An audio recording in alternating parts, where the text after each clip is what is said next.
Hey, Ada, where are you going? I'm off to the Spoodcast. See you later. What? Ada, wait! No! Welcome to the DarkAbridgerEX's Spoodcast, where we talk a little bit about life, shows, animes, movies, games, answer some questions, and do a little voice acting improv, and also keep you updated on what's going on. I'm your host, Leon Kennedy. Dante the DarkAbridgerEX, and today's guest is... Me! Yeah, her! Who? My name is Lindsey, also known as Sacred Tear. Or in my case, it's Lin. I'm Lin. Yeah! So, tell us a little bit about yourselves, Lin. What's your involvement with me? What's your personal relationship with me? What do you do for a living? Well, how long have I been flirting with you? What's your three sizes? How long are your legs? Gosh. Is it bad? I don't even know some of those answers. No! I don't know. I'm not that kind of person. She's not that kind of person. That makes me special. Oh, wow. Okay. But no. Oh, wow. Tell us a bit about yourself, okay? Just as much as you want to tell us. You don't have to get too personal.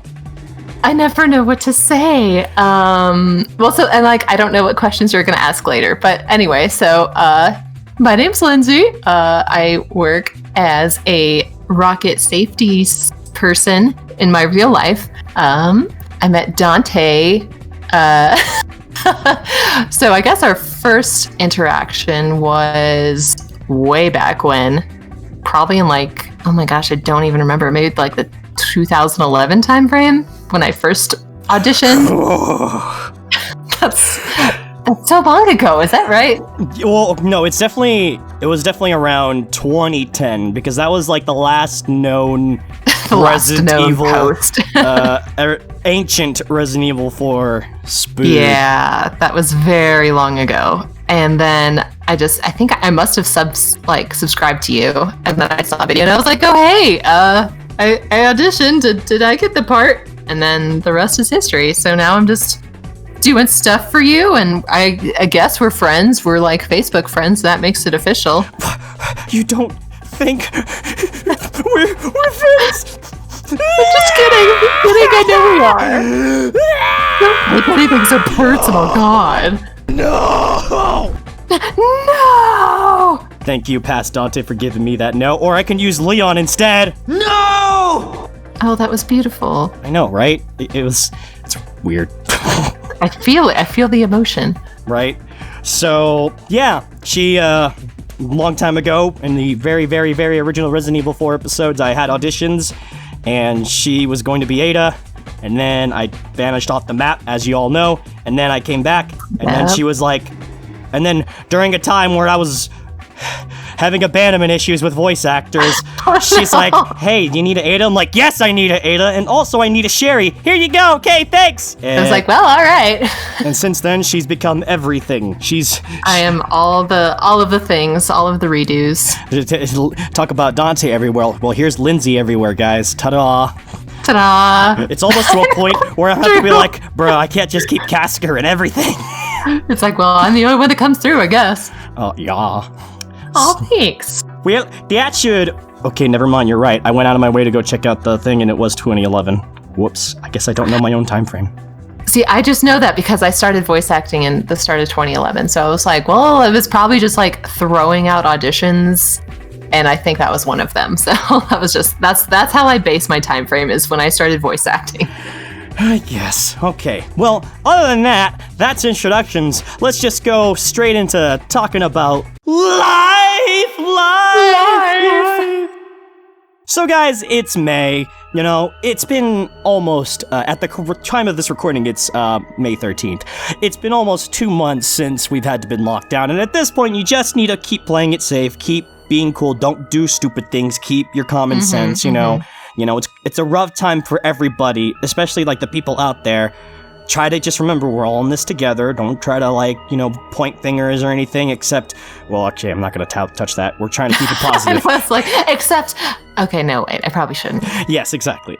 But yeah, but at the same time, for people who are making stuff, we're releasing a lot of things. Us artists are doing our best to keep you guys entertained. Fuck English. Entertained. And Oh, no. if there was a month to go get stuff out, it's gonna be May. Oh, I love it. It's gonna be May. That's all I wrote. In my notes it says, something stupid to share, this is officially the build-up to life. And all I wrote was, it's gonna be May. And you did it. You did it so flawlessly. I love it. Thanks, I'm here all weekend. Wait a minute. Thank you! Thank you! Thank you very much! Yeah. Oh yeah, I'm the best. Flicks my hair back. So, yeah. Alright, so, Lin, this is the segment about life. Just tell us about how your 2020 has been so far. Whatever amount of details you want to share about your life, period. Oh my gosh. Well, this year has flown, I think mostly because we've been in lockdown since, like, mid-March, I guess. Yeah. So, I honestly don't even remember what happened the first couple months. Wow. I know, like, it was so long ago, but there wasn't really much exciting things going on, and then this all happened. Actually, fun fact, my brother's just, like, really into all the, I don't want to say underground, but I'll call it underground information. So he was on board with this coronavirus stuff, actually, when it was still happening in China back in December. So he was like, I think this is going to be big, so you should probably start planning. So I was like, okay. So, I started stocking up on stuff, and so when it finally hit the US, I was just like, yep, this happened. So I was basically all set to go, and yes, I'm like, I'm ready.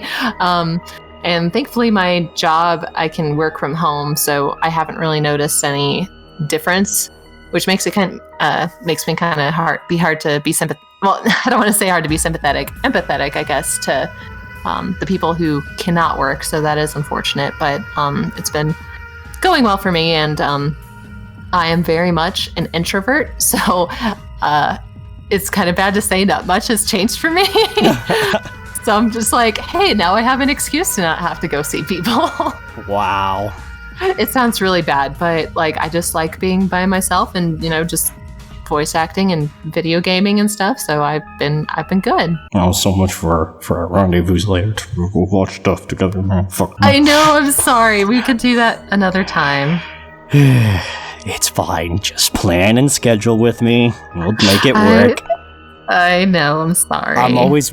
It's a real life Leon and Ada. I swear. It's based off real life. I'm just like, Lindsey, wait! No. God damn it! I know. I'm sorry. Well, that was me channeling Jake right there. Fuck. I know.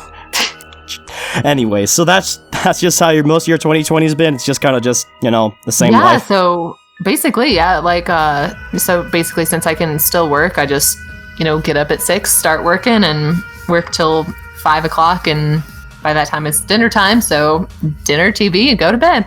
I love how her time to wake up is when I usually go to sleep. I know. I get texts from you at like 6 or 7 or whatever, and I'm like, he has not gone to bed yet. I know he's not getting up. Listen, it's when you get any text before 8 o'clock my time. Yeah, if I'm ever going to bed after 6, something's wrong. So basically, when it's your 7 or later, if it's not 2 o'clock or 3 o'clock in your hand when I'm texting you, something's wrong. It is true. Yes. That is just how you are. Yeah. I can agree with you on like how life doesn't feel too different for me, so to speak. Like, since this lockdown, it's purgatory for me, because this is what life was going to be if the Patreon thing flew. I've said this several times in the Spootcast. I'm sure the Spootcastians are tired of me saying it, but it's true. So, and, if I had quit my old job at Five Guys when I was still working at Five Guys, this is how it was going to be like. The only difference was I could still go out to see people. And I didn't mention money because unemployment benefits just came through, and holy shit.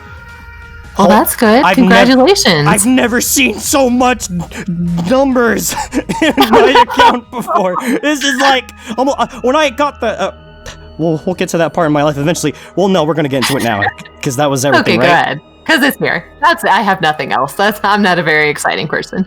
When I got the card, I was like, holy shit! Like that, I don't know what to say, man. I'd never seen that many numbers transferred to my account, and I'm just like, oh no. Sheesh. So, wow. Yeah. I'm not... So are you making more off of unemployment than, like, if you were still working? Well... Or is it, like, a percentage just all at once? I don't know, because, like, if it's coming bi-weekly, then I'm definitely making more than I work. because, like, in the month, sure, that would make sense. But in the 2 weeks... What? That's crazy. Yeah, and that's what's so weird is like, you know, I'm all for like unemployment, like helping people, but at the same time, it's like if it's more than what you were making, like it's not going to inspire people to go back to work. Yeah, that's kind of just what most people are worried about, and yeah, I'm afraid I kind of share that sentiment just because, well, you know what I want to do. I want to like get my fucking giant ass spood bucket list done and out.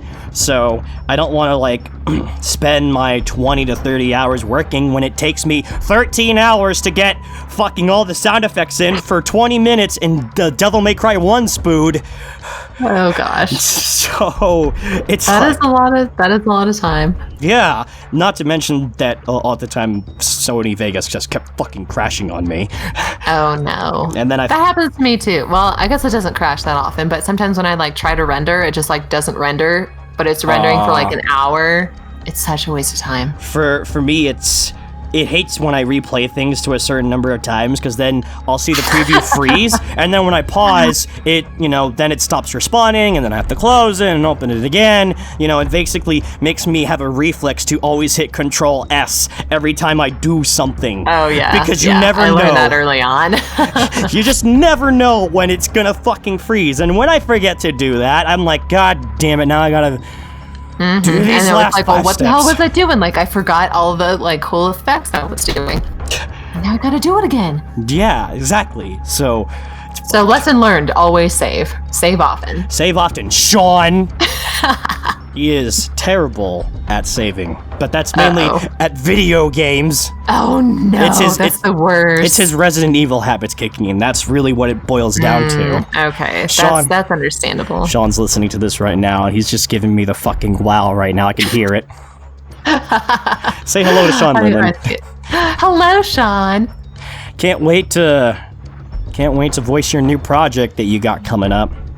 Yes, he keeps talking about it, so I'm excited. Yeah. All right. Further, getting on to other stuff in life. I just came back from the workout that I was doing, and hey, me too. Hey, nice. High five. So, my workout has improved since last time. More like that I finally got to accomplish doing 100 push-ups, 100 sit-ups, and 100 squats. I don't do a 4K run, but that is intense. It's okay. Yes, and then I do my dumbbell lifts. I like it last time. I do 25 pounds, so I do like the ones where you lift it up, you know, like both grocery ways, like with your fist facing forward towards you and you're pulling it up, and then the one where you have your fist facing outwards and you pull up, and then I have the one where you, oh my god, I forgot the one where I push upwards. No wonder. Oh god. Oh my gosh, you're failing. I got 30 more fucking dumbbell lifts to do. So, but I did the push out one where you're on the floor and you push upwards. So I just gotta do the fucking push up thing with the 30 ones. Okay, well, I did that, and then I run around my neighborhood, which is like 0.8 miles, but it's got a hill that's steep as fuck, so that's a mile to me. So it's basically a mile. Yes, and I run. So yeah, I just recently stopped wearing. I hate running. Yeah, I stopped wearing my fucking leg weights when I run, because I realized it's hurting my ankles now. Because I had shoes that were fine with it, and then I got my running shoes, and then it was low cut, like my ankles are exposed and shit, and the thing was hitting my ankles. I'm like, okay, fuck. But you know, at the very least, I go super fast. I'm so fucking fast, like holy shit! Like I ran so fast down the hill, I almost felt myself going into the street. Because at the end it's a little. Oh no! Yeah, I was just like, oh Jesus! I can't stop. You know, Dante's my name, speed's my game. There you go. So You're too slow. exactly. And today I managed to make it up a little further up the hill because I run downhill first. I have a steep ass hill that I run down, and then I run around the block and then go in the other entrance to my neighborhood and go up that hill. And I made it halfway this time. Sometimes I make it a quarter way to this one house before I poop out, but I didn't. So I was pretty fast. Good for you. And it was good because if I took any longer, we'd be running late for the Spoodcast. And I was just like, I know we can't have that. You were already late setting up all your stuff. well, look, I was trying to wake up earlier, but Oh, jeez. But then- And we know you can't wake up before 3 o'clock. well, no, PM. it's because these guys, my landlord decided to have these guys work on the driveway pavement, so I heard drilling noises at 10 o'clock after going to bed at 5, and I'm just like... And then I got Ouch. hungry, so I went to go eat a banana, and then I couldn't go back to sleep right away. And then I got on my back, and I managed to fall asleep, because I usually sleep on the side, and then, boom, it was like 12:45, I set my alarm to, and I'm just like, alright, we gotta do this. So, the fact that I did most of my workout within an hour is great, because I usually take an hour and 30. That is good. So, I don't know, maybe it was because I had Linlin to get ready for, so I put in a little extra effort. Aw. Oh, thanks. I'm so honored. And look at that. My efforts for you never die, even in our current situation and circumstances. Exactly. Yeah. That is all that matters. Lately, in terms of other life things, my class, I think I'm gonna pass it. I just got through the most Woohoo! Well, tedious. that's a good sign. Yeah, I managed to get through my second midterm, which was the only thing that fucking mattered, and then there's a final exam, which is basically write a reflection about the entire class. That's it. Not Oh, that's easy. I know, right? And then there's a group discussion she wants us to do, and that's easy too usually. So, my job is done for this semester. Yes, I would be done at that point. All right, yep, checking out.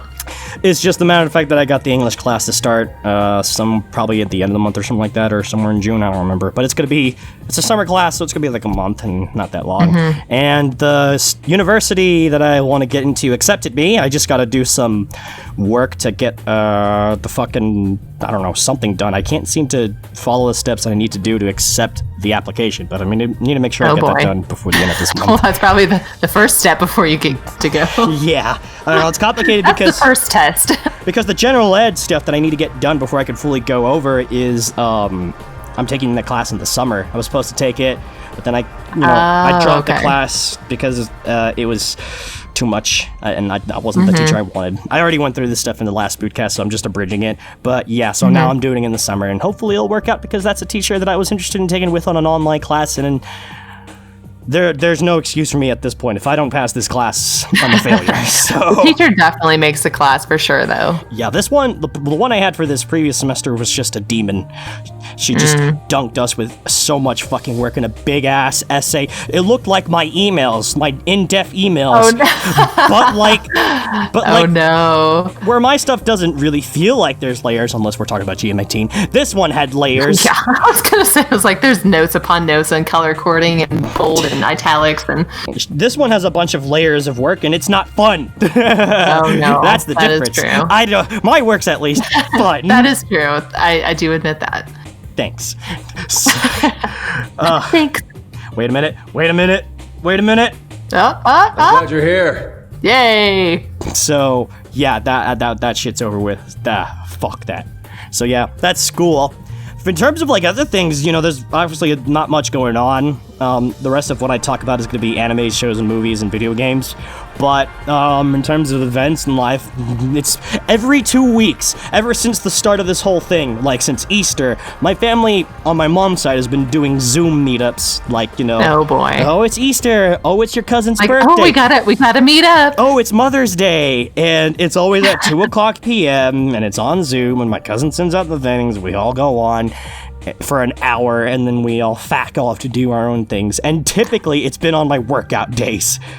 2 o'clock? That's before you even wake up. Well, it's usually when I wake up, if I go to bed at 6. Oh my god. But for the first two, I was I got woken up early because my dog barks. And then the last one I woke up at 2:30, and I was basically at the butt end of everything, and I was just yep, hey guys. And they're always just like, uh-oh. I'm late. Yeah, and I'm joining on like my iPod while my parents are already connected to the laptop and already talking to everybody. So it's just like there's two different, in the building communicating. And one of my cousins is like, I like watching Dante's screen because it looks like he looks like he's got his life show going on right now. I'm just like, I can't stand still on a phone call unlike this that's not like this and not do something. That's just how I work. That is true. If I'm on the phone, I do like pace and just kind of walk around just because I can't like sit still. It's weird. Yeah, and that's why most of the time if I'm ever on a call, I'm like on Discord, I'm usually doing something, or most of the time it's because I'm broadcasting, because I'm doing something. Like I just can't, minus these circumstances, just sit still and not do anything. Like I gotta do something. Yeah. So, that's my shtick. And Zoom is not digitally calling people is not a place for group calls. It's just not a thing, That is true. And it's weird that all these people are doing it. They're like, oh, we gotta stay in touch. It's like, you never even stayed in touch this much before all this. Yeah. And it's kind of, I don't know, it feels like I'm fine with it because then there's people I don't hear from forever. I'm just like, it's nice to hear from you in my domain, in my territory, in my time frame. In my circumstances. Exactly. And in call wise, it's like you have to pass the torch. You can't like properly communicate to everybody because in group situations, you're usually sometimes you individually talk with some people in your own little square. That's very true. That is very true. And so when there's multiple people talking, you kind of just lay back, and that's kind of what some of my family members were kind of just doing. They were barely saying anything because they're just letting everyone else have the floor. And it's like, it's usually like my cousin or my aunt, or sometimes it's my mom and my dad, there's the active people in the call that do most of the talking while the other ones are there. That is so true. Yeah, because my fiance actually was in a like Zoom call party thing. But like he was in a call with like a bunch of work people. I think there was like 12 to 15 people on the call, but there was only like 3 actively talking because it's like you said, you can't have one-on-one conversations. It's like, okay, well, so we're all included in this one conversation, and that's not how it usually goes in like party situations. Yeah, usually. So it's like, this isn't the same. It's not the same at all. Like having a call of more than 4 or 5 people is just chaotic. Yeah, exactly. And it's like, this doesn't work. No. I'm surprised we managed to just get through with my broadcast in general, but that's also because it's usually just Diz who's very active with my chat, since I'm usually very active with the game. And then Joed barely chimes in here and there. And it's usually that's what it's left to. So, that's 3 people. Ta-da! Yeah, and that's doable. So it's like everyone can talk, like everyone gets their chance. And then the few times back in the day when I had like more than 7 or whatever, it was just, it's just chaos. Too much. Yeah. Yeah. It's like no one's even listening. No. So, I'm pretty sure that was just mostly about life. Other than that, I could talk about my dog and how I finally managed to assert dominance with him. Because when he likes to play ball or, throw shit, and he does not let go for me. He has a strong ass grip. If it's the ball, I'll never win. But because then I'm just spending most of it just yanking around, and he's just gonna be like, "Yeah, I'm strong, bitch." I'm just like, "Hi, you're so strong." You're like, my I don't know. I just usually just come up to him just to give him love and pets, because that's the most human affection I'm gonna give out to anybody while we're locked out. But then when he has his pulley toys, like, the ones that squeak and shit, I finally, oh boy, this is where I win, because he likes, that's when he's even more aggressive, because like it's a different kind of toy. And so, usually where he's like, "Arr, arr," and we're like flying around all over the couch because I'm like yanking him around and shit. But then I found out when I have him on the floor and I'm, pulling upwards and then I stop. He tries to yank it at some point. And he's just like, and I'm like, nah, you're not. It's like, this is too much work. You're not taking this from me. And then he finally lets go. I'm like, fuck That's yeah. right. That's right. I'm the dominant one. I'm the older brother. My house, my rules, my game. Get it? And so And then he's like, I just don't want to play with you anymore. No, he still wants to play. Though, before I learned that technique, when I do it a good amount of times, he actually would hide under the table. Oh. He's just like, damn it, older brother, too strong. Other times Everything I know is wrong. he'll play chase, where we'll run around the house after him while he just gallops through the fucking house. Aw. Fucking Prince Zeus here. See, it's exercise for both of you. That's because he's just got about as much energy as I do. I see Oh, God. I see myself in this dog. Oh, no. Yep.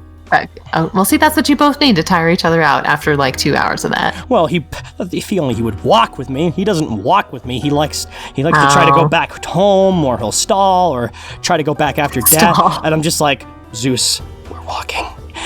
Oh, just come with me. At one point, Dad dropped us stuff at the park to go walk, and he kept trying to go back to Dad, but he already drove away. I'm like, okay, dude, I'm gonna walk. He's like, you're stranded here. Now you have to. And so I start walking, and then he would stop at one point, and then I'd stop, but then I wait till see if he tried to come back, but then he tried to walk back. I'm like, nope, I'm gonna keep walking. If you don't get it, you're gonna get dragged. And then he got the message, and he kept walking. Even when he stopped, I'm just like, nope, I'm still walking. I'm like, all right, I'll keep walking. He's like, well, I don't want to get strangled, so I guess I'll just keep walking. I have to assert dominance because he thinks I'm a fucking joke. That is true, though. You do have to be mean sometimes. Yeah. Oh well. Brother rivalry is what I think. That's true. So that's going to be about life. This time for our next segments, it's not going to be as long as last Bootcast because I didn't watch and play as much. I don't know about Linlin, but we'll find out. But for now, it's time to talk about shows, anime, and movies. Hooray! Yeah, so Linlin, let's talk about any shows, animes, or movies you've watched this 2020, if you've watched anything this 2020. Oh, man. Unfortunately, I have not been able to watch much anime. I cannot even remember the last one I watched, to be honest. Damn. I know, but probably, honestly. Like, that counts. That's all right. It's an anime. It's a good anime. Exactly. Oh, well, I don't know if that was 2020, if it counts, but it's close enough. But my fiance got me into Game of Thrones, so we binged that all the way through. Oh, boy. That's a lot. It was a lot, but it's nice that, like, it was all available, so I didn't have to wait at all. Right. Although, the episodes are so long, so I actually don't even know if there was times that I watched more than one episode at a time, but it all happened quick, so... got through all that, and we've started Westworld, so we're currently in the second season with that. Oh, that's when my parents we're watching Westworld. I heard it's pretty good. Yeah, I like the first season. I'm not too sure about the second, so we'll see, but it's good. And yeah, I guess, and movies, like, we watch a lot of movies, but I can't think of anything that's like been notable. Like, well, we watched all the Marvel movies. We just watched Endgame. Ooh. We haven't seen that, so that was good. Yeah. I know we're so behind. It's still a finale. It is, and that it was very well done. Like, I'm so sad to see it over, but it was a good, like, closing of everything. Right. Especially, oh god, I really love. I think I speak for everyone when we love that whole. I am inevitable, and I am Iron Man. Yeah, I was just like, oh, that was good. That is so him. Right. That's how you end. That's how character death should really just work. Yeah. Oh, that was a pretty good ending. Yeah, so that was good, and I love the final battle was just like so intense, and I was like, oh my god, it's like everybody. That's so cool.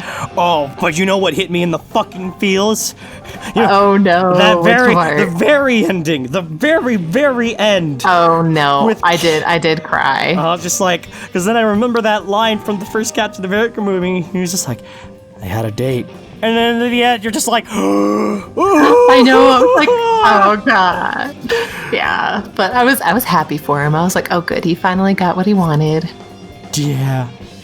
But yeah, that was good. Fuck me up. Any other notable movies that you've seen? I'm trying to think. We recently saw Dark Phoenix just because that was on Amazon. How was that? It was okay. It's what we can expect at this point.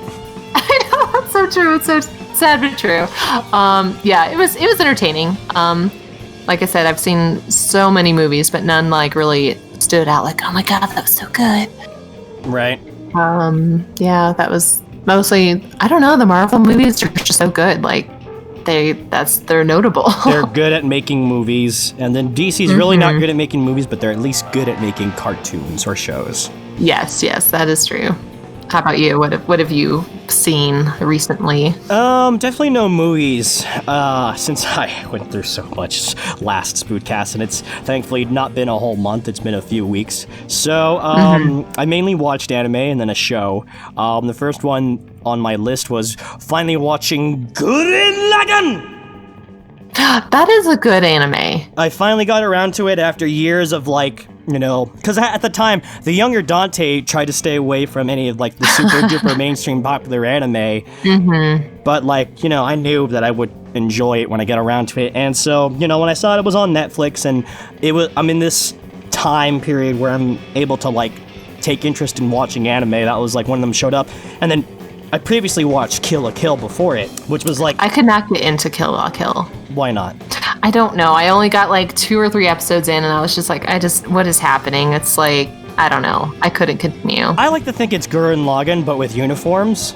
Because my friend Zach even says I don't know. It's their take of Gurren Lagann. And trust me, I don't see, it gets crazy, yeah, but it connects. It all comes to something, and it gets its own form of ridiculous, just like Gurren Lagann. Just Yeah, maybe so. I give it another shot, because Kill la Kill definitely grew on me. But that's also because I really like rebellion stories. Half of the animes I've watched lately all have a theme of rebelling against something. And I'm just...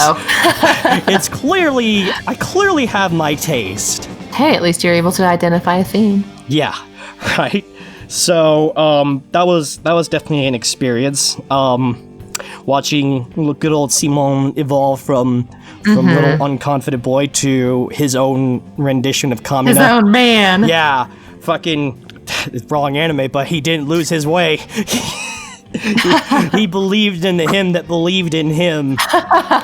No, God. Very true. It's crazy because even if you know when a certain character is gonna die because it's so popularly spoiled, I still had the feels, because it's the moment comes and you're just there's that moment, and yet I'm still feeling it just fucking hurts, man. And I hated how they had that last second with Yoko and shit, and then Simone feels cucked, and I'm just I know, it was so sad. I felt so bad. I felt the whole entire theme with Simone was getting cucked, because then he gets his own girl, and then the whole shit happens in the second half. I'm damn, can he just be happy? Fuck! I know, he did not have a good time. They were so cute together!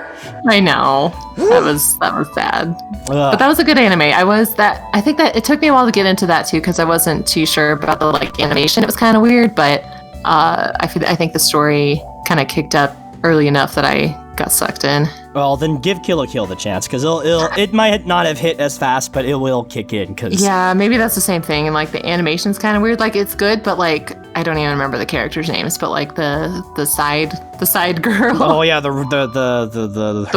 her best friend, her motivator, the highly cartoon. The crazy girl. Oh yeah, they're really this is weird. What is happening? They are so as the Japanese would use the term genki, which means healthy. Yeah, that is true. So, it's good because it helps make sure that it doesn't get overly dark, because at times it can get dark or borderline. Yeah, I mean, I guess and that's what is kind of hit or miss, because then it's you don't want too much of that, because then it's well, what is this anime? I don't know how to feel. Is it a dark anime? Is it a comedy? It's weird. It's like Bayonetta and Devil May Cry, just with a little more comedic flair, but it's still it's just one of those it's an action anime that's just ridiculous, that you're just I like it. So it'll grow. Just give it. Yeah, maybe I'll give it another shot. Yeah. So that's what I watched, and that was an experience. So, you know, it's just like the time I watched JoJo. I came in as a boy and I left as a man. And then Gurren Lagann, I came in as a man and came out even manlier.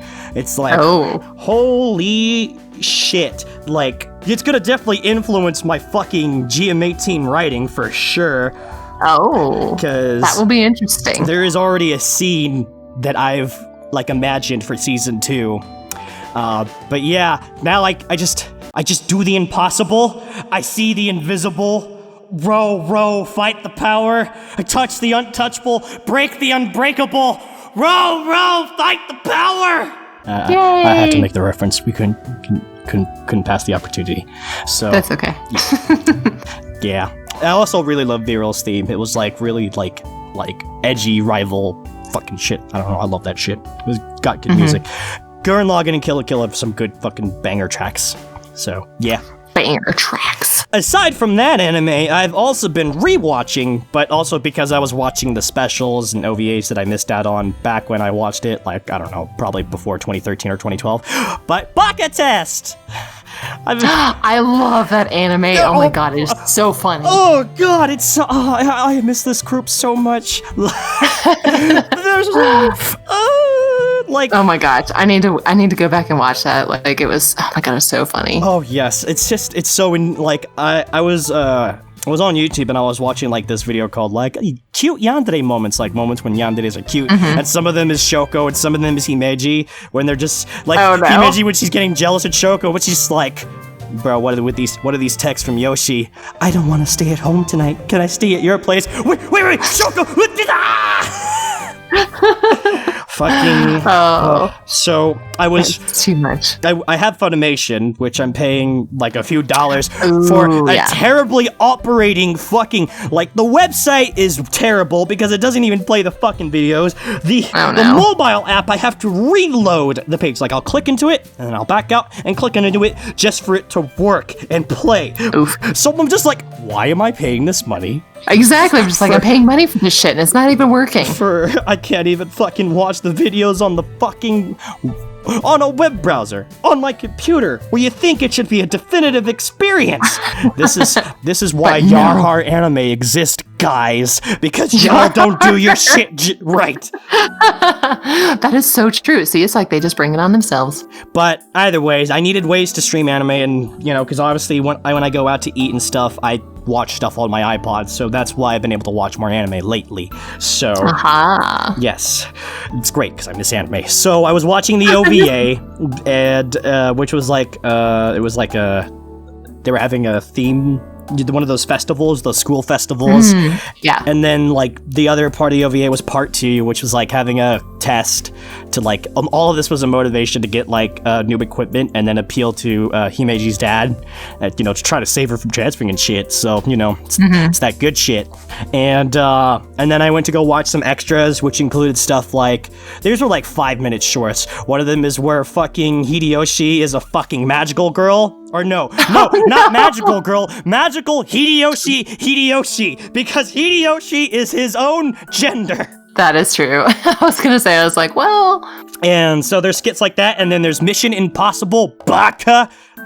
And oh my gosh. There was a Christmas special, which is basically just the same shit being said by different characters and different reactions from the other characters. And there's like a whole bunch of other shit I just basically got to watch, and it made me want to rewatch the season all over again, the 2 seasons, because I'm just like... I was gonna say, I think there's 2. Yes. I miss this group so much. And the opening's so fucking cute, and they're cute. Himeji is like the cutest, like... She's so cute that it's like I want to hold her, to like give her all the love hugs in the world. Like that's the kind of cute she brings to this table. And that is so true. She's just like, oh, so precious. Yes, and then Shoko. Oh, my precious. Shoko might be deadly with her love for Yuji, but I like her passion. Like I like characters with passion. It just moves me, and I like her motivation. Exactly how determined she was going to go to just, you know, to be with Yuji. Like the marriage thing, like that was just, it was so it's so cute. They're so cute. They're so fucking cute. And like Minami didn't really like grew on me when I initially watched it, but I like her a little more now as probably having the experience of the 2 seasons and then coming back in as an older Dante, more accepting of things. Older Dante. So like those 3 are just like my protect, I will die for them. Aww. Fucking, they're so precious. They grew on you. Exactly. So yeah, I just got to the episode. I just finished the episode where the sister just comes back, the older sister, and I'm talking about older sisters with Onee-chan. And that was an experience, and I'm just on the episode where they're trying to practice, or Himeji's trying to practice how to give a love letter to Aki while. Aww. Oh my god. I think that was so funny. Oh yeah. The different cans of the fucking cross-dressing photos, like, does this look like a joke to you? Oh my god. I got there. I need to watch it again. Right. I got there before my earbuds decided to get on low power, and then I had to work out. So I'm just like. And then I had to work out. Yeah, it was time to get stronger. You gotta be like Chris Redfield. Exactly. By the time this lockdown is over, I'll be able to punch a boulder. Do ya? I'm gonna fucking suplex shit. And then the last show that I watched, which is gonna be a real quickie, was the recently new airing episodes of Rick and Morty. Gee. I have not seen any of those yet. Rick and Morty's appeal to me is like the feeling like it's semi-improv and the satire aspect of like a lot of genres and shit. Like it's not a show that I come into like laughing as much as I do with like Friends or whatever, but it's a show I enjoy for its cleverness and, you know, continuity and all that story stuff. Like, I don't know why I feel like some people really come into this show expected to like laugh a lot. Which, you know, I'll have some laughs and giggles here and there, but it's not like one of those really dumb comedy stuff that, you know, can make people just laugh at almost whatever. It's just got its cool little, like, you know, cleverness, and that's what I like about this series. That was what I feel was reflecting in these latest 2 episodes. So in this one episode of Rick and Morty, the entire episode takes place in this train with like an anthology train. You know, it's all these different points, like people talking about Rick and these other stories, and then Rick and Morty are all on the train. They're trying to get out of this anthology train because they're just like, you know, they don't want to be stuck in this plot hole loop kind of thing, and it's really meta as fuck. And I love it because it's just so fucking ridiculous, and it gets more meta by the end, and then they get to meet Story Lord at the end, who starts throwing out like important like plot points that people have been theorizing and wanting to see, and they're just like, oh shit, and Rick's like, they're taking the best parts out of us, Morty. Was that gonna be canon? It was. And now it's not. And then there's like this big climactic moment that everyone was waiting for, and now that's tossed out the window. I'm just like, damn. And then it turns out it was all part of a toy set. They weren't real. Oh. Yeah, it just got even more fucking meta. It was just a real life showing of an advertisement. Then they had an advertisement on the train toy set, because that's how meta this show gets, and I love it. And then I do enjoy meta things for like, you know, breaking the fourth wall. Like that's funny to me. Yeah, they go beyond the fifth wall. Oh. So yeah, it's a show to go into. Like, don't put too high expectations, but expect a good time in like its cleverness and its plot and its setting and continuity, which is one of its strongest features, and making you think. But then again, at the same time, they don't want you to think. They fuck around with you. It's great.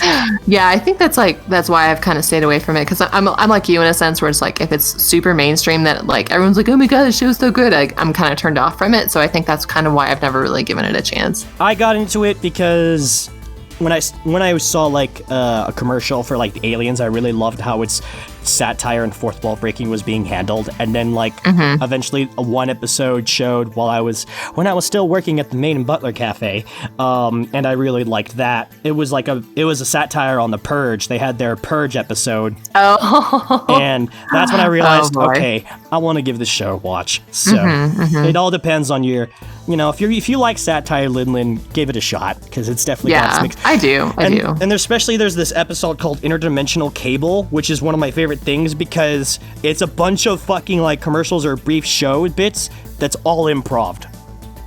Like, Oh, wow. Justin Roiland, the voice Oh, I of Rick love and it. Morty, is so good at improv. It's fucking ridiculous. I love it.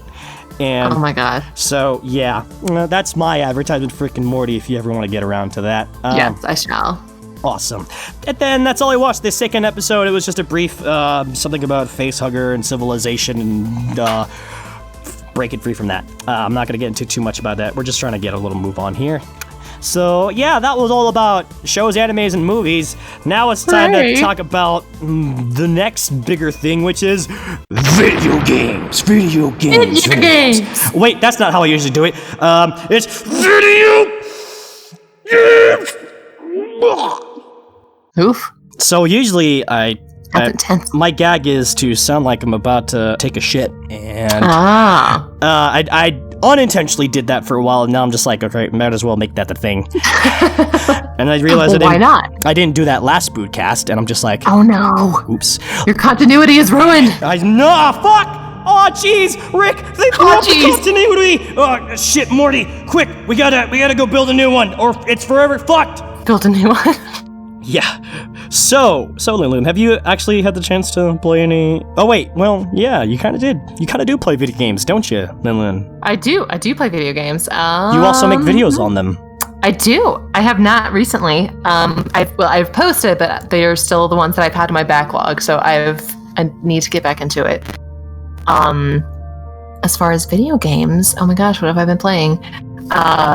Atelier Eska and Logi for the Switch. Oh, you play those kind of games, huh? I usually so I like back in the PlayStation 2 days was a game called Manichemia. And I love that game. Never heard of that. I know it's so like not mainstream, but it's so good. But it's very similar to the Atelier series. And they have like so many games. I'm like, why not go back to Manichemia? Because they're so much better. But I take what I can get. So I've been playing that, and I'm horrible. I browse through the Switch store, and anything that looks good, I buy it. I really shouldn't. Oh, so you're also a compulsive buyer, huh? I am, and it's horrible. Or like if it's a sale and it's like, oh, this game is like 5 cents, I'll buy it. Like even though it probably is horrible, but I'm like, well, it's 5 cents, why not? So I have not tried said 5 cents games, but they are in my queue. And Lin has judged me for spending a lot of money that 1 year. Fuck, man. I know I've changed. So that was mainly it, just the Ulterior series? Cute girls and potion making, or whatever you do in that game? I don't know. Whatever it is. Yeah, whatever it is. I know. Well, it's just cute girls. True. Well, okay, so yeah, that is true. That is what most of them are. But this particular one has a man in it, so it's Holy not shit! as like I know. So it's not as like fan servicey as the other ones. Wow.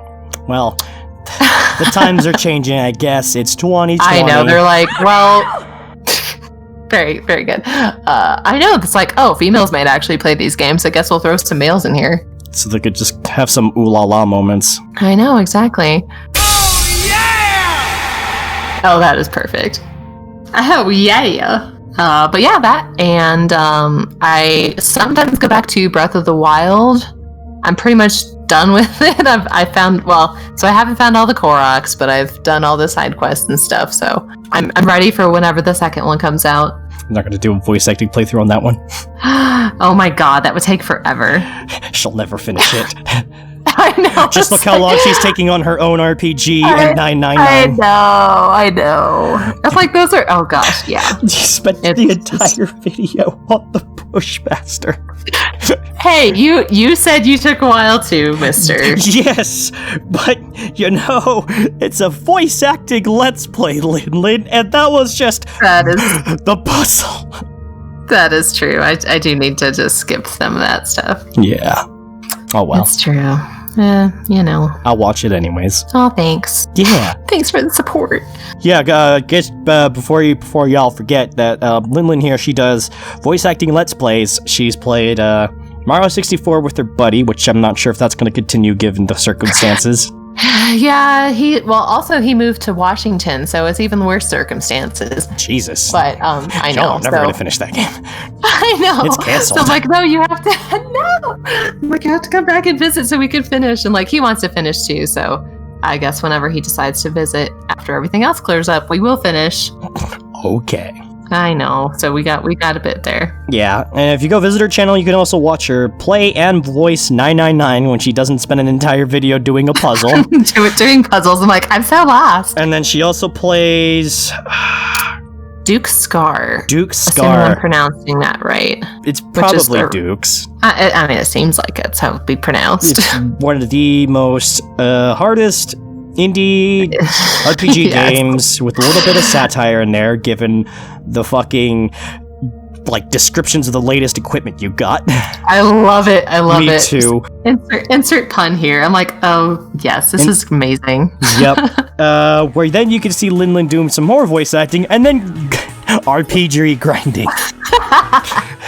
I know, I was like, oh my gosh, maybe I just need to stick to visual novels or whatever that I can actually voice instead of just struggle. Or maybe I'll just go to be a let's play instead of a voice acting let's play. I don't know. I haven't decided. Oh, well, I believe in you. You got this. Oh, thank you. Support is great. Yeah, so a link to her channel will be in this description. If you haven't already supported her, then support her now. You. Yes, thank you. I would appreciate it. Yeah. And, was there any other games you played? That's about it. I bought Rune Factory 4 Special for the Switch. I played the original 4 on the 3DS, and I was like, I love this game, so why not spend another $40 on it? But I love Rune Factory. That's a great series. It's basically like Harvest Moon, but with RPG elements, so it's like the best of all worlds. If Diz was listening to this, I can hear her screaming because she also really loves Rune Factory. Oh my gosh, perfect. Yes. And they're coming out with a 5th one at some point, which I'm super stoked about because the company went bankrupt and they were thinking that there would never be a Rune Factory again. So 5 is coming out, so I'm stoked. I know. I'm just like, yes. Is this their Final Fantasy? I hope not, but they haven't said. Their final Rune Factory? The final Rune Factory, and then there's 10 more. But I would not complain if that was the case. I guess. I guess. As long as 13 doesn't suck. That is true. I know. Yeah, I don't know. Final Fantasy, for me, I stopped playing after 10, honestly. Oh, do you mean the one with the one with the amazing voice acting that got me into voice acting? Yes. Seriously? No, I'm just kidding. You know what? That's not true. I would hope not. If anything, it would inspire me to be better. Okay, if these people can get paid, surely I can get a job. Damn, where is my Control-Shift-M? Burn! I have everything, Lin. I know, it's like a normal talk show here. I used to use this instead. Shots fired. Oh, that is also apropos. That's one of my favorite gunshot noises ever. Anyways. But yeah, gaming, that's about all I've been doing. Okie dokie. So there's not been too much gaming for me either, so to speak. I talk about what games I also just watch on YouTube for the sake of it.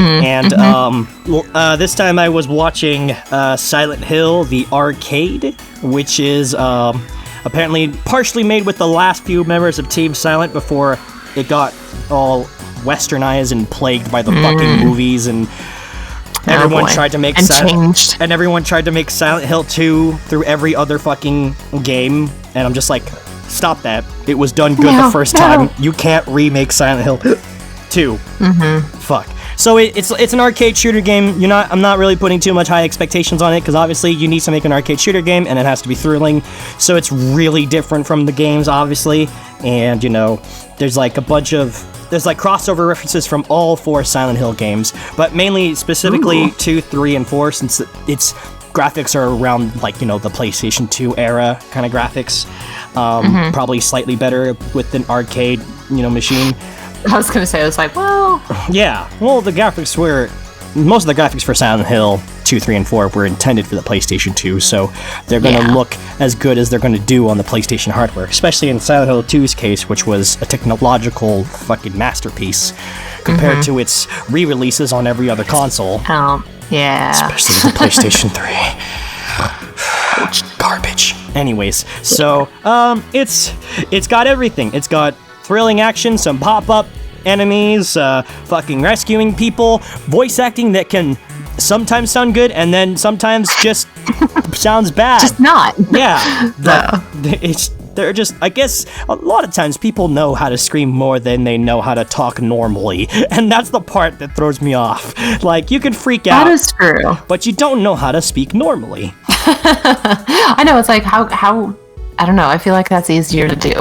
It's so weird also because like there's so much like screaming and bantering from like the characters, like yelling at every fucking monster that shows up. They're like, ah, and then one of the weirder lines is that the guy would just say, you! I'm like, that's a Japanese line.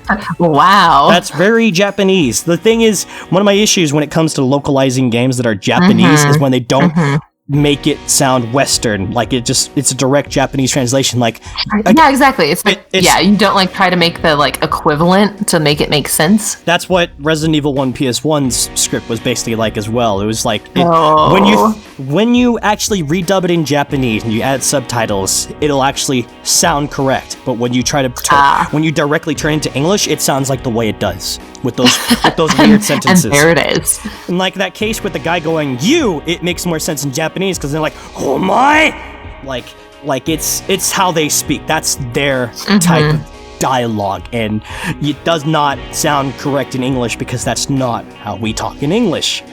So it's just like, yeah, it's hard translating some things over. Yeah. And then like the story was cool because it was like semi based off like one of the things you can read about in Silent Hill 2, which was about this boat that mysteriously went missing. In Silent Hill 2, a lot of like the city itself gets talked about more, whereas in Silent Hill 1 it was a lot focused on like the ritual, the church group, and how, you know, Alessa and all that shit, the actual stuff and not the one that the movie butchered. Especially with but the movie was so good. Fuck that. It fucks up the whole perception of the games. It's like, to me, they're the Resident Evil live action movies to Silent Hill. It's just not. It's not. It fucks up everything. It's just not at all the same. Because in Silent Hill 1, there's snow, but people are gonna think, oh no, that's ash. No, it's snow. It is snow. It is not ash. Don't let the movie fuck your perception up. It was. Yep, I thought it was ash. See? It did it. It ruined everything. And then Pyramid Head is only a punisher for James. It is his personal punisher. It is not just this judgmental figure of the town. It was James' personal demon he set to punish him. This is shit that these movies and everything else after Team Silent just fucks up. So it's just like, bruh. You're just like, hey, let's just throw this stuff in. Yeah, it's called fan service, and I hate it. At least in Silent Hill's case, because then they definitely inserted, like, Silent Hill nurses everywhere, the sexy ones, which was supposed to be representation of James' sexual frustration during the time Mary was in the hospital.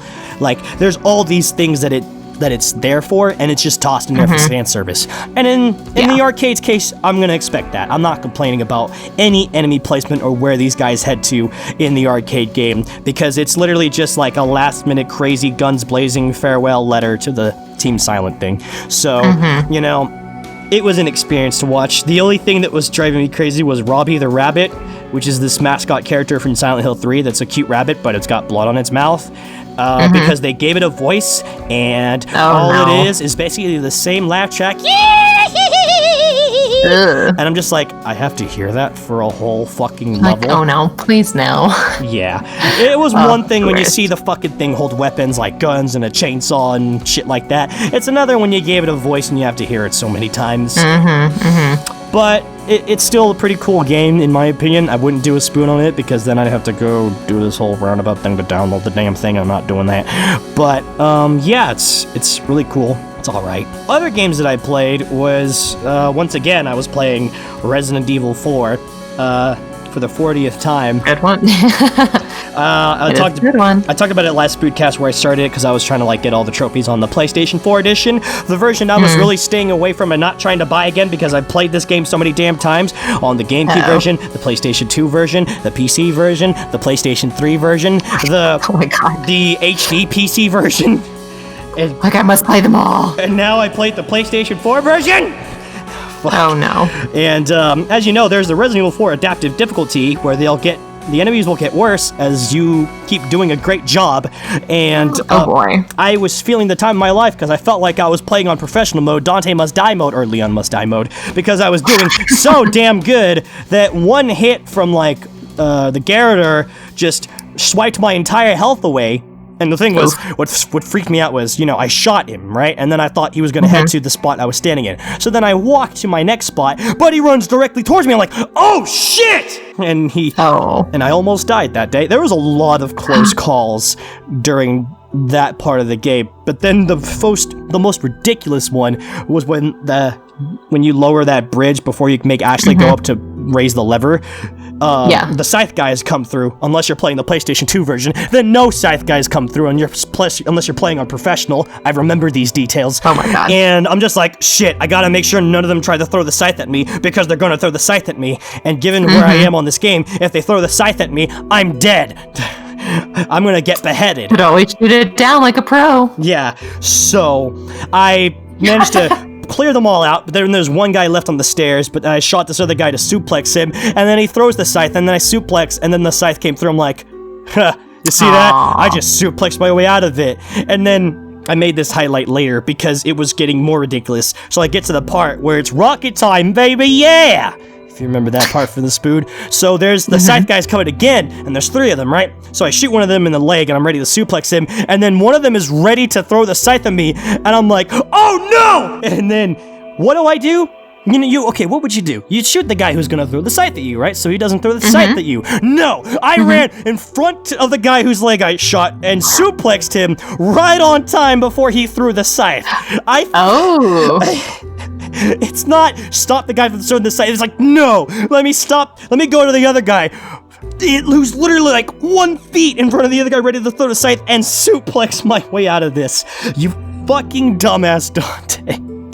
But did you survive? Yes, of course I did. It was that's what matters. It was just so stupid, really funny to me. I had to stop because then I'm like, wait, we have to get this other guy that's already down. Right. I stopped because then like Diz was watching it, and I was just like, ooh, and I'm just like, yep. So let me explain my thought process to you guys. And I had one of my laughing fits for like a good 1 minute or 2 minutes. I was crying because it was just the little just like, what was I thinking? The little twig in my head just snapped, and I broke down laughing. Oh boy. So I beat the game again for the 40th time, and it was a thrilling experience as always. And Krauser was a piece of shit because I couldn't knife him. He kept trying to like QTE me, and so I can't knife him when the QTE shows up. So I'm like, I guess I'll dodge forever and keep trying to knife him in this corner till he stops. But he didn't. And Sadler was stupidly easy. He only hit me once, and that was with like the surprise pole attack or whatever. Oh, yeah. Other than that, I used a lot of my reference material from fighting him in the Spood to do good in this. And I only died twice in this entire run. One was when it was game time, and the Plaga literally instant killed me. Like, it whipped me once, and I died. I'm like, I only got hit once. Other than that, it was like 10% of my health, but it was strong enough because of the difficulty to instantly kill me. The other time was Ashley. I had to pull the switch to get the thing going so she can keep driving, right? And I was being bamboozled with Ganados in front of me, and then Ganados in her. No. So I throw a flash grenade to try to stun them, but it hit her before the grenade hit. Oh no. And she died Stupid instantly. Ashley. Fucking Ashley. So really it wasn't you dying, it was just a game over. Yes. There's a difference. Yes, fucking Ashley. I had fun playing as Ashley for the few minutes because I was doing this voice and fucking around. And I was just like, and I moved Ashley to the left and right rapidly, and it just looks like she's freaking out. And I'm like, my god. And then I kind of played around with rapidly pushing the run button and then moving her forward, so she's like spazzing out. And she's like, and then I started moving her back and forth, and I was like, 2 to the 1 to the 1 to the 3. I like a pussy, I like a tree. It was really cool. I have a whole highlight of that on YouTube because that was a pretty good moment. But I know there's something else. Diz and I did like an improv about cooking while we were just playing, because that's just what we do. Oh boy. Yeah, we did a cooking show. It's great. You remember make a highlight of that. What did you make? Lasagna. Oh. That is what we made, and Can't remember everything we made it with because it was all improvised. That is the best improv, though. If it's just go straight through, don't even think about it, it just comes natural. Yep.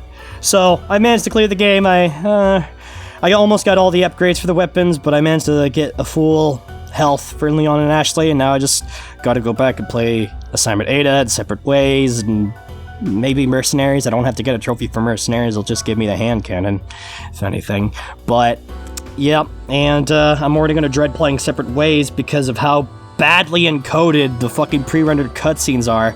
There's like a whole team that had released like the PlayStation 2 cutscenes for the PC version of the game, like the Ubisoft one where everything was pre-rendered, and it looks way better than what they did for this because it's just so blurry as fuck. I'm just like, and it's so weird. It's like, if you're gonna do that, like, why not just make it better quality? Yeah, I don't know. It's one thing if it's gonna be pre-rendered cutscene. It's another thing when it's gonna look like shit.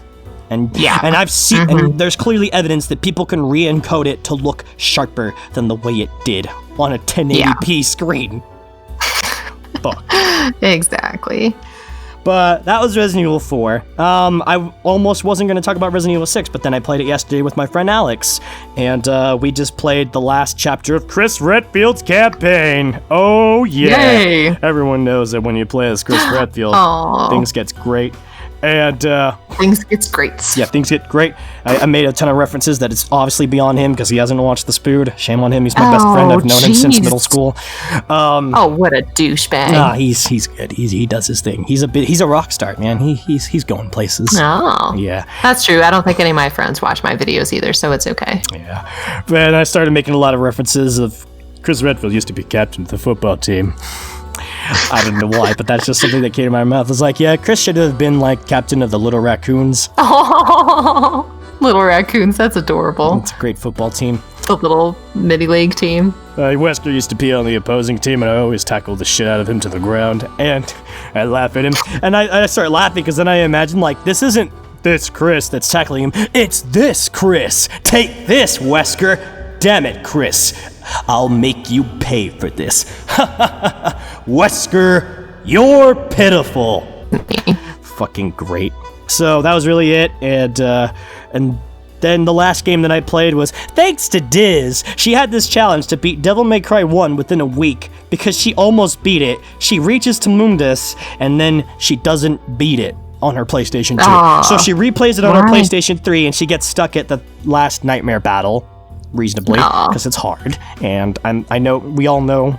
In case you guys don't know, she admits this herself. She's not good at games, so and she doesn't have like enough health to get through the fight, and she probably doesn't have the right upgrades to get through it. So she lost the challenge, or she gave up on the challenge, and so she bought me custom order made 3D2. It's a night of magic. Ooh, it's addicting. I was in a honeymoon phase with it for like a good chunk because any game where I can make my wife is pretty grand. I mean, you can't turn that down, really. Yep. It's just one of those manage a fucking maid business, and then you can make maid characters and make them train to learn stuff, and then raise money. There's like a whole bunch of club management. Oh, they're so cute. Yeah, I sent Lindsey this photo of the 3 like main maids like that I've customized to look like my OCs. Obviously, you can see my wife in the middle. You can see her younger sister Elisa in her arms, and then a different version of Sophie clinging to Aya, and they're so cute. They are so cute. I like her little angel wings. Right? She is an angel. Everything she does is so adorable. And then, of course, as you'd expect, Aya is very Onee-chan. Of course. Yep. Because that is what she does. Yep. Ada. Anyway, so I've been playing that, and I've obviously made a few, like, cute photos and shit with my OCs, and it's been... That's where my relaxing time goes to, because I like making my OCs. And that's nice. It's nice to just kind of, like, zone out and just do what you want. Don't have to focus. Just, like... enjoy it. When I was done making Devil I love it. That's that I'm showing her an image of Aya and her rival May the Olav, which is, as you can see, she has like light purple or what I think is violet. That's violet hair, right? Violet hair to give contrast and, whole rivalry thing for Aya and stuff, because, they're rivals. That's how they do that shit. So, yeah. So I've been doing a lot of that, and there's even, like, dancing. That's why they're on that stage, because they can do dances. Yeah, I was going to say that looks like a stage. Yep, it's great. There's Doki moments, there's visual novel-like moments. There might be some 18-plus mechanics in there, but, I love my wife. Oh, boy. I love my wife. So just keep saying that. Yes, it's true, because I do. I do. And you know what happens when you love your wife? Yes, you have to love her in all of her forms. Oh, God. Listen, because Aya is based off my ideal woman, as you can tell. That is true. Mm-hmm. And I'm not going to say any more on that. I'm not going to say any more on that while I'm talking to Lin here. But anyways, so yeah, I've been busy with that, and that's pretty about as much video games as I've been playing. Oh my God. Ta-da! I'm sure. I see. So yeah, we're gonna move. So, moving on. So we're now gonna go into the next topic. It was originally gonna be a discussion about summer plans then versus now, but instead I'm just gonna go ask Lin about some questions on her Devil May Cry 1 Spoot experience. Woohoo! We're not doing a Q&A until like the end of the series, so obviously we're probably gonna make sure everyone marathons everything and goes down memory lane. So yes, as you can tell, we're just gonna, ask some of the reasonable questions, because I know she hasn't watched the Spood yet. I was hoping we would after the Spood cast, but I know, I'm sorry. Like I said, plan a day, we'll make it happen. Yes, we'll plan. It'll be a date. a platonic date. Yeah, exactly. Yeah. A friendly outing. Yes. So we're gonna skip questions that are obvious. Let's just... No, give me the obvious one. Oh, tell us your origin story. How'd you get involved with the Spood? Oh my God, hey! So, to answer that, we'll just reinsert the intro. Well, back in 2011, I applied... No! Stop! Or, Piers. Stop! Oh, Piers. I need a Leon clip. I need the Leon version where he's like, stop! Stop! His stop angry. is perfect. So, what was the thought process you did when you voiced Trish? It was hard because my usual go-to voice is the Ada voice, but she kind of seemed more of like a badass. Not to say Ada's not, but Ada's just kind of like the seductive badass, whereas Trish was kind of more like just go for it. So I don't know, so some of the lines I did kind of have like the I guess a seductive, suggestive tone, but otherwise I think it was very similar to my normal speaking voice, so I just tried to go like confident and like badass. Until I gave you some of the redos where I needed you to do it completely differently. Yep, and then I was like, oh, okay, well, be more casual, I guess. Okay. Funny enough, one of the redos I gave, I actually used one of your original takes instead of the redo, because I'm just like... Oh, no. And I was just like, you're right. That take was good from the get-go. I'll just use that. Ta-da. Well, rather than redo it a third time. Right? So that was just the general direction for that. And then there's nothing to say about the fucking navigator voice. It was a trained voice. Ta-da. The doors are closing. We had a lot of throwbacks to the Resident Evil 4 Spoot in there, and there's a game for that. Find as many as you can to prove a point that Devil May Cry 1 and Resident Evil 4 are the same game, just different genres. When you think about it, I'm right. Even like Dante's early looks is just basically Beta Leon. That is true. Just change the hair color. Yeah, change the hair color. And even the character's not even that different. It's just obviously one of them's more, I can't even say more action oriented, but it's just their occupation of how their action goes is different. That's it. Yep, that is true, actually. Yeah, I actually, now that I have thought about that, I will keep that in mind when I watch it. Yep, I had sent her an image of... Oh my gosh, it is! Yep, I'm telling you, I just sent her an image if you guys watch the Devil May Cry 1 Spood, you'll see that image in the very beginning. It's the image of Leon putting the gun, and then Dante zoom up with one of my favorite shots, and how it's just literally same thing. It really is. So, next question from this. Did you play Devil May Cry 1 or any of the Devil May Cry games? That was one thing I actually did not know. Oh, I have not, actually. I see. Shame on you. Yeah, no, actually. No, I'm not really familiar, like, at all with any of them. Damn. All right. Do you remember any of your funny this is my blooper on the Spoodcast. What was the funniest moments you had from recording through the series? Do you remember any of them? I think most of my bloopers are just like me saying the wrong thing. Inventory.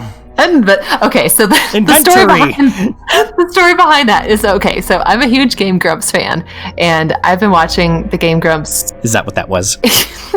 Yes. So anyway, so they did Breath of the Wild, so I was going through that, and I don't even remember if that's what it was, but anyway, so at one point Dan asked Aaron if it is pronounced inventory instead of inventory, and that has forever stuck since then. So now I'm just like, and when I see that, I say it inventory instead of inventory, so I kept stumbling, and I was like, no, stop saying it that way. God damn it. I know. So now, and like, even my final take, I feel like I kind of stumbled a bit, but I was like, it was close enough. I'm just going to push it through. Yeah, it worked. It worked because I didn't. I was like, it was close. I was like, inventory. Yes, it's inventory. Inventory. Yeah, I don't know. Dan messed it up, so it's forever stuck. So was that also the line that gave you the most trouble? That probably was. That one was, or I think there might have been another one that was like a little longer, and so my setup for my yelling lines is I'm in the closet and just like in a foam cocoon. Yes. So for my setup, I can't have my screen next to my mic as much, so I try to memorize a line. So I would just go for it, and I was like, I have no idea what my line is. Oh, I remember this line. You actually had your blooper on that with the fucking... Yes. With the, sure, master, but can't you just tell me to... I don't know. Yeah, there's a couple situations where I was just like, I thought I knew my line, but I don't know the specifics. Like, I'm probably missing a word or two, so I was like, I give up. I'll try again. Good job. Yeah, I try. Now, this question is probably going to be reserved for after we watch the actual Spood, but do you have any lines that you remember that was your favorite? Just watch this. Removing my sunglasses. It was just like so intense, like, oh my god, that's so cool. And just the way like the camera zooms on her too, it's just I know, it's like, oh my gosh, that's so perfect. Right. Like, that is what is she saying? I also love how you jab at me for like it wasn't check this shit out. I know, for not cussing. I was like, oh my gosh, like that is such a perfect spot to say shit, and you don't. Like, what? Guess what? I end up having check this shit out later in the Spood. You'll see when you get there. When I get there. But yeah, so it was just that I just didn't do it with Trish. I did it with some other character instead. Oh, jeez. And funny enough, there was a comment that said, there's like a lot more swearing compared to DMC3. Not a complaint. Just stating. I'm just like, wow. What can I say? Fuck. That's just that's very you. Or God fucking damn it! That says it all. Yep. So that's pretty much all the questions, because the other ones are the same ones we that I usually say. Yeah, I'm not gonna ask you if I'm nuts, because we already know the answers to this at this point. I'm pretty sure I can't. Absolutely not. I'm just kidding. Wow. Oh no. Thanks. Oh, there he goes. Okay, so that's that segment. So we're gonna just roll on over to the favorite one. It's time for Dante's bullshit quiz game! Oh no. This is what I've been dreading this whole time. Well, welcome to Dante's bullshit quiz game. The game that's probably fair, probably not fair, who knows? It's a bullshit quiz game. You get points, and the points may or may not matter, who knows? But, we pick 5 questions of various different medias, of probably like video games, shows, Spoods, Dante, stuff like that. Oh no. And I try to orient this around what I know that you know, so I have... Oh, okay, good. Yes, it's not like I'm going out of my way. But yes, so you have the options to either answer the question without A, B, C, and D for 10 points, and if you get it wrong, it's minus 10 points, or you can get A, B, C, and D and earn 5 points, or minus 5 points. So, that's pretty much it. are you ready? I'm ready. Okie dokie. Let me make sure I'm ready by having my mouse near the... Or the... Oh, yes, perfect. Did you know that is Sean? So That's him. it was originally just the buzz, and then he did that once, and then I combined them both. I love it. Yep. All right. So I just like to say my goal is to get better score than him.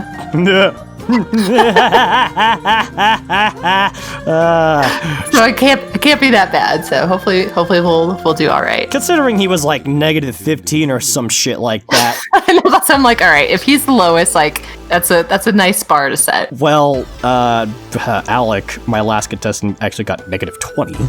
So Oh, okay, good. So I can't do any worse than that.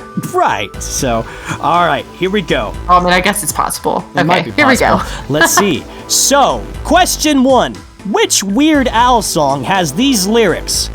Well, I heard that you're leaving. Gonna leave me far behind. 'Cause you found a brand new lover. You decided that I'm not your kind. Oh no. I'll do multiple choice. A. I'm so sick of you. B. You don't love me anymore. C. Melanie. D. One more minute. B. You don't love me anymore? Yes. Ouch. Oh no. Is that your final answer? Yes, it is. Damn it, is it A? Nope. The What's answer that? is D. One more Oh. minute. Well, I heard that you're leaving. Gonna leave me far behind. And then he does, going to go to chorus. 'Cause I'd rather jump into 1,000 That's edged right. razor blades than spend one more minute with with you. you. See, I knew you knew the song. I knew the song, I haven't heard it in so long. Okay, well, damn. Here I go. Well, at least it wasn't -10 points, but we're at -5. Exactly. All right. All right. Question 2. In GM18, we used Hairspray's You Can't Stop the Beat for Everyone's Dead. However, part of the lyrics were influenced from another song that also referenced You Can't Stop the Beat. Which movie is this? Oh no. Okay, hang on. So another movie referenced that song? That kind of had a moment in their song that sounded similar to You Can't Stop the Beat. Oh no. Oh god. Multiple choice, please. A. Team America. B. South Park. C. Family Guy. D. The Simpsons. We'll go with A, Team America. Is that your final answer? Yes. Woohoo! Good job! Oh my gosh. All right, breaking even. We're doing good. Yes, Team America, which had that everyone has AIDS! I was going to say, I was like, AIDS! that's the only thing I could think of, so hopefully that's it. And then they had their ending segment, which was AIDS, AIDS, AIDS, AIDS, AIDS, AIDS, AIDS, AIDS, AIDS, AIDS, AIDS, AIDS, AIDS, which obviously you know that That does sound very similar. I replaced it with Dead. And Yep. that's how Everyone is Dead happened, because I couldn't find an instrumental for Everyone Has AIDS. Duh. But the lyrics kind of stayed for the most part, so it's a nice, Close enough. Yep, it's a nice mashup of that. On to Hooray. question 3. Episode 3. Ada Wong's infamous Nope began at which Resident Evil Spood episodes? Oh no. Multiple choice. Jesus Christ! I'm just playing it safe. Can I also get my... Jesus Christ! Thank you, Jake. All right. A. Resident Evil 6 Episode 4. B. Resident Evil 4 Episode 9. C. Resident Evil 6 Episode 9. Or D. Resident Evil 6 Episode 10. Oh no. I want to say it was Resident Evil 4, so I'll go with B. Is that your final answer? Yes. You could say chronologically speaking, sure. But in terms of technically speaking, in terms I of didn't know it started in the 6. it started with Resident Evil 6 Episode 9, and I mean specifically the Nope. Because you could have also said Resident Evil 6 Episode 4, but that would be incorrect because that was just a brief nope. Nope. It's not your signature nope. Well, did you mean mine specifically or just Ada's in general? Yours specifically. Oh, well, I would have said 9. Well, shit Well, sucks. shit. Well, Jeez. you can get jeez. bonus points if you mention the specific scene that it first started at. I want to say it was when Leon was chasing Carla, thinking it was Ada. So it was like, I don't know, that situation. Yes. Is that similar? Oh wait, hold on. Sorry, I did this incorrectly. Woohoo! Basically, Yay. yes, it was during that whole montage of chasing Ada. So Right. You're back at 0 points again. You're just All right. getting this back That is and forth. okay. All right, now here's the gaming question that I have to go open up my iPod for because I have the multiple choice question there just ready in case. Question 4, which is not written, so I'm basically improving the entire question. What is Carla's last name What? in Resident Evil 6? Does she have a last name? I knew this was going to be a good question. Oh no. Do they say her last name at all? It's in the files. Oh no. I want to say maybe she has the same last name as. Okay, multiple choice. Of course. Of course, As you because I'm wish. playing it safe. I will not be minus 15. Well, I guess you're not going to be minus 15. Is it A, Ramones, B, Ramons, C, Radams, D, Ronald? Oh no. I know. C sounds. Sounds familiar. C sounds familiar, so I'll say C. Is that your final answer? Yes. Oh, yes. Yep. All right. I'm in the positives. Good job. I have high hopes. Yep. Alrighty. Final question. All right, here we I go. know you're going to laugh at this one. Oh no. What age number is the one Dante personally chooses to stop aging? What? What is the age that you stop aging? Yes, when I reach this number, I'm gonna stop saying that I've aged any older. I'm just gonna be at this age forever. If I could choose to physically stop aging, it would be this number. Oh. Well, I can't get minus 15, so I won't. I'll try and be good and not do a multiple choice. You sure about that? You could get positive 15. Oh, that's true. All right, let's go multiple choice. Okay. All right. Is it A, 21, B, 24, C, 25, or D, 27? Damn, 2 of those are what I was thinking. There's no 50-50 option in this game. I know. Well, I was gonna say 21, but you're already 21, so I don't think that would be a question. Do you think I'm 21 years old right now? No, you've reached it, I mean. Oh, like, yeah, you've already yeah. passed it. Yeah. You wouldn't say that. Yeah. I'm gonna go with 24, because that was gonna be my guess. Is that your Before. final answer? Yes. Congratulations! Oh my gosh, I did it! You picked the number that I wish to be forever. 24 forever. So when Why 24? It's a good number. Oh, okay, well, It's like, all right. it's not 25, it's an even number. You know, it sounds good when you say 24 forever. It's past, That is true. It's past the legal drinking age, and it's, you know, it's just right there. It's like the prime. It's a prime number. That is true. Good age. So when I turned 25, I didn't turn 25, I just turned 24 again. And I'm going to be turning 24 Oh, there you go. again for the third time this October 15th. A third time. And even if I start having gray hair, I'm 24, I just aged really badly. Mm-hmm. Yep. It just went downhill super quick. Yep. Congratulations on getting 10 points, Linlin. For 10 points, you've won yourself a 5-star platonic date with yours truly in San Francisco. It's this nice Italian restaurant that's, actually making me kind of hungry right now. Oh, shit. But yeah, we're gonna go have an Italian date, and it's gonna be great. Good job. Congratulations. Hey.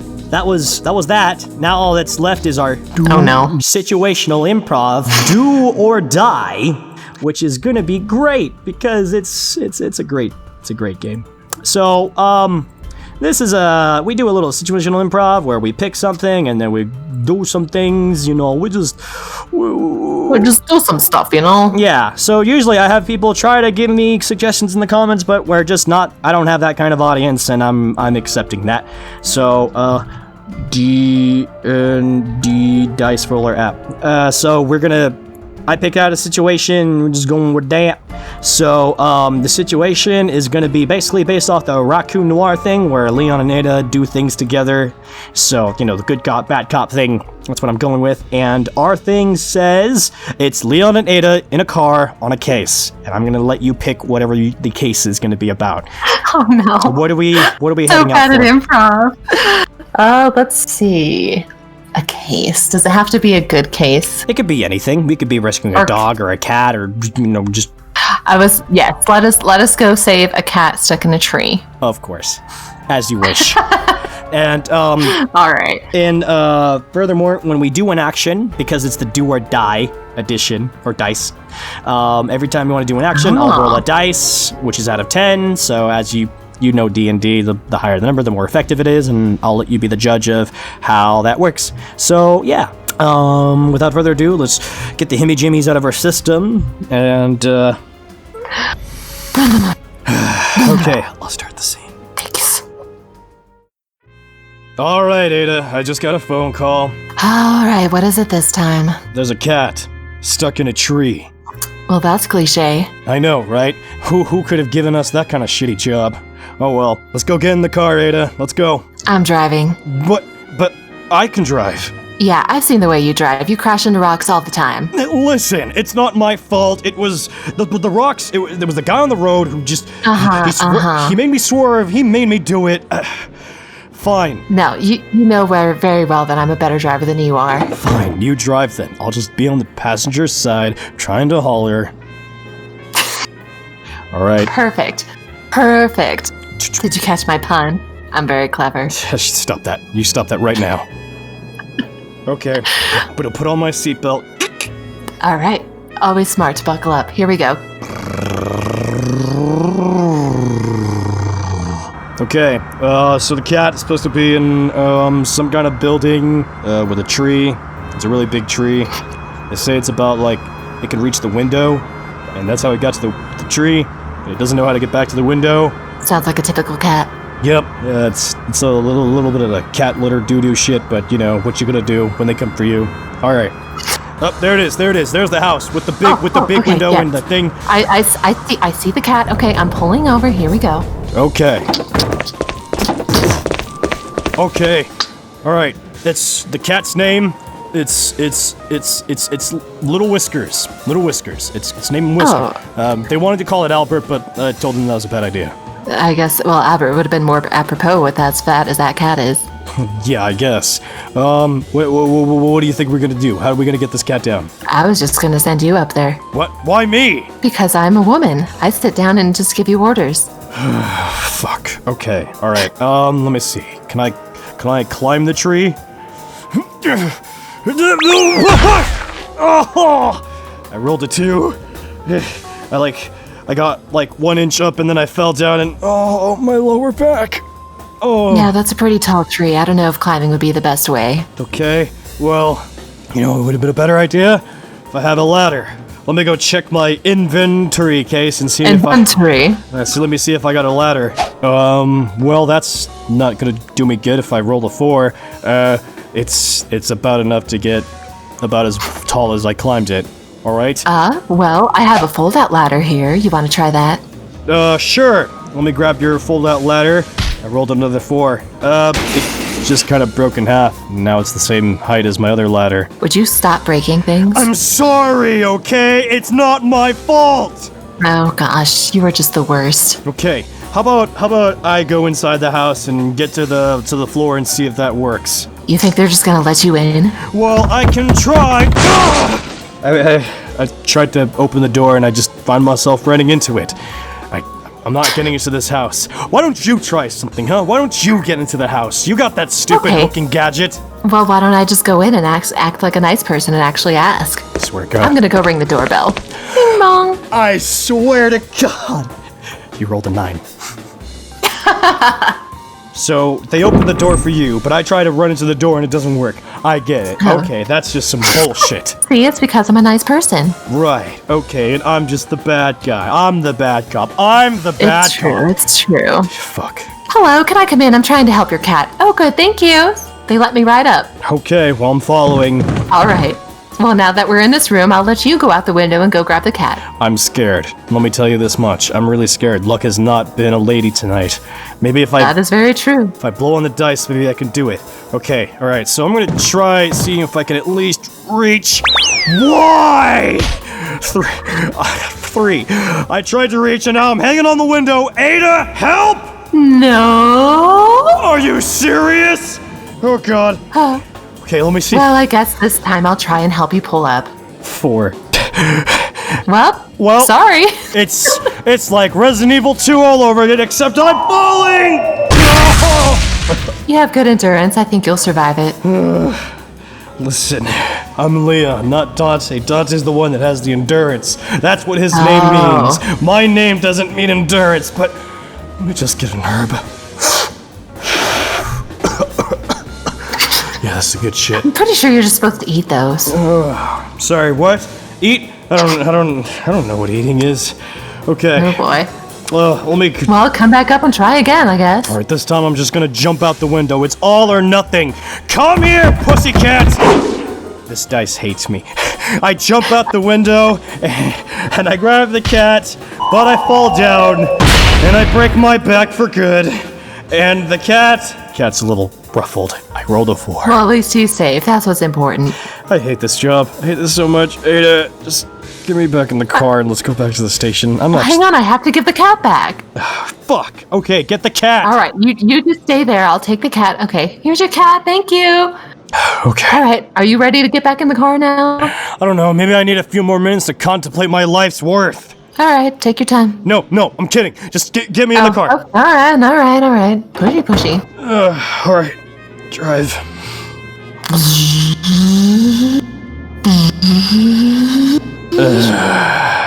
Story of my life. Ba-da-ba-ba-ba. That Scene. we did it. That went about as well as I. You have bad luck. Wow. The one time I get you to do something and it's a 9 and everything else has been like 4, 3, 5, just like. That's what I thought. I was like, is this a 6-sided dice? Like, is it that way? So No, it's out of 10! Oh boy. And it doesn't want me to have it! I just like, no matter how gosh. much I roll it, I click it once when we're done and it reaches 7. Thanks. It's like, no, I can go higher than 6. It's okay. Damn it. That was not it at all. It was no. It was no. That's not it either. These are all appropriate still. Oh, yes. There it is. That is the most appropriate. Okay, now we're on the final part of the Spoodcast. We're making great time, I like to believe. And it's updates, where we just talk about updates. Do you have any updates? For projects or anything? Nope. Okay. All right. No, I need to get back into my voice acting, let's play stuff. So I've been slacking, but I'm working on it. So I believe in you. That's it. Thank you. That's it. Okay. Well, money of this is just talking about stuff that's been released. As you know, it's May 13th, so anything that is released after May 13th. One of them is going to be that obviously we released the Devil May Cry 1 spood. Thank fucking God. I'm never going to give myself an upload deadline ever again because 13 hours was a lot. And I was going to say that was very quick. I did it in 7 days, and on the 7th day, it was born. Hooray! And there's still some minor things that I missed out on, and I'm not doing. I'm kind of mad, but it's still good enough. It's like 90% of the spoods are good. Yes. It's not as bad as the time that I forgot your entire line for My Restless Nightmares. One of your lines is missing, where you say it was after the steel pipes thing, and it was in your original take, but I was copy and pasting from the trailer and using your redos only and forgot that you said, I almost died back there, and here you are thinking about your dead wife and putting fucking eggs and waffles and oatmeal and shit. That's right, your oatmeal. That line is completely missing because I autopiloted, and I'm so mad at that. I'm so mad that I forgot that, because that was a good line just to add on to the layers. Fuck. Anyways, so that's released. I finished the bloopers for that, so that's up as well. And they're great. And then, as you know, I've released Raccoon Noir, the short Spoots kit that Diz wrote, and I just did most of the adapting and video footage, everything else that wasn't like, that's it. Everything that wasn't that. Everything that wasn't her script, and even her script had like some semi-directions of what footage to use and shit like that. So, and even the background music was like even her. So like I just did most of the other adaptation stuff. I ad-libbed a few things, and as Lindsey know, I actually am re-releasing Shoot My Weak Points episode 2, which is the Hassada 2 spoot, but with good voice acting. Because the original one was just Oliver and myself, and then Polygraph, when Polygraph still voiced with me. When he was around. Yes, so it was for Gamers Gone Rapid, which was like a thing that we did briefly as a collab where we released basically Spoots gets together, like short one, medium one, and a long one, and Shoot My Weak Points, the first two Shoot My Weak Points were basically my long skits, and he made sure that we kind of kept it minimal on the voice actors so that we can get this thing out and not have to wait like, I don't know, as long as I have for GM18. Womp womp. Yep. But but now that it's no longer bound by that, and I do actually want to improve it, because the bad voice acting that I channeled was actually really bad. Like, lines that should be good, it was kind of because not only was I doing it, I gave weird inflections, I also said it too slow. Like, oh jeez. And you all know how I feel about slow delivery. Whoops. So yeah, this time I got a full cast around. I still ended up voicing some characters I didn't want to voice due to voice actor circumstances, but it's gonna be great. It sounds good so far, and everyone basically does their lines faster than me, so I have to do a lot of like footage realigning and shit. And I had to replay the game because I'm missing my raw footage, and I'm not reusing the footage from from the video because the sound effects were from the game, and I'm not trying to spend another 13 hours doing all the sound effects again. So yeah, I played 2-player by myself because I needed Gary in the cutscenes, but it was fine. I had my right hand on my mouse and my left hand on my gamepad, and I was fine. I had a few times. I made it. Yeah, it's okay. I did it. When I got to like the Magician and the fucking Emperor, the 2 final bosses, I just let Gary die, and so I could just not waste my 9 credits trying to fucking 2-player that. Yeah. But yeah, it was fun. I gotta play the game another round because I realized that my Shoot My Weak Points transitions, where I had the Shoot My Weak Points, had gameplay segments, and I didn't record those. Oh, jeez. So I'm just like, oh, fine, I'll go play House of the Dead again. It's fine. Because why not? Yeah, it's a great game and it doesn't take that long.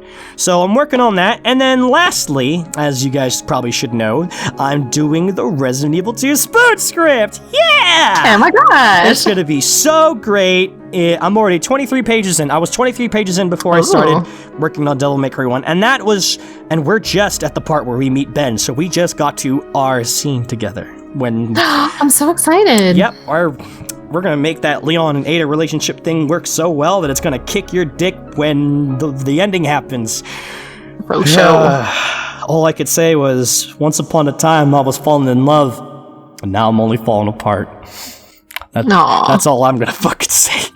That's all I have to say about that. Yep. So that's pretty much it. This is episode I think this is episode... You don't even know what episode I am? I think it's 10. Because I'm pretty sure... Hey, that's a good number. Yeah, it's a 10, because I remember we got 2 more episodes left. June would be 11, and then July would be 12, and that would be the end of season 1, because then oh my gosh. The first episode was on August, and that would have made it 13. We don't do 13 episodes, so... We don't do 13? Nope. It's always 12. Yep. So that's pretty much it, guys. Thank you guys for listening in. Thanks so much. Be sure to give Lin her support on her channel. Aw, thank you. I appreciate it. And if you want to, support your boy on Patreon. I'm not in any rush right now, given the unemployment benefits I'm getting, but it would definitely be lovely once everything starts settling down, and I don't get that fucking insane numbers on my bank account anymore. But if you want to leave a comment or any suggestions for the fucking improv thing, feel free to do that. Make sure you give it a like. I don't usually like to ask for giving likes, but help me break through the YouTube algorithm, please, and get my stuff out there to people, because that's what I want. I want to make stuff, reach out to people, influence them, and all that stuff. And Spread the word. Yeah. Peace out, guys. Remember that if you try to jump after a cat, you're gonna land on your back, and it's gonna suck. And you're probably gonna break your back, and it'll just be awful. Yes, if you're Leon, don't try to rescue cats. That's the lesson. That is the lesson today. Okay, guys. Bye-bye. Bye-bye now. Bye-bye. Bye-bye.